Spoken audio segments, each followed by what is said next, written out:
easy way to explain how a tape goes from an image on a tape to a digital file. Essentially what you do is you run the feed from a deck, like a VHS deck. You would normally run that feed into your television monitor at home. But what you do instead is you run it into a computer, essentially, that then can take that analog signal and turn it into a digital signal. That's the easy way to explain it. So this is what shows were mastered on during like the 1990s mostly. The Media Burn Archive collects, produces, and distributes documentary video produced by artists, activists, and community groups. Our collection begins with the invention of videotape, so it starts around 1967 or so and goes through the present.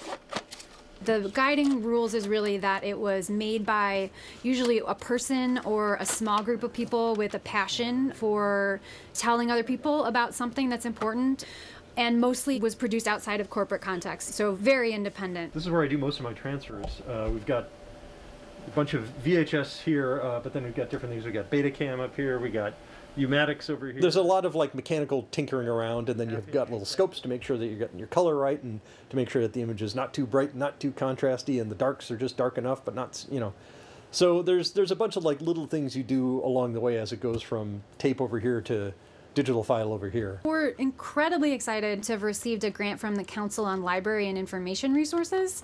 What it is going to do is going to take the work that we've been doing locally in Chicago to a national level.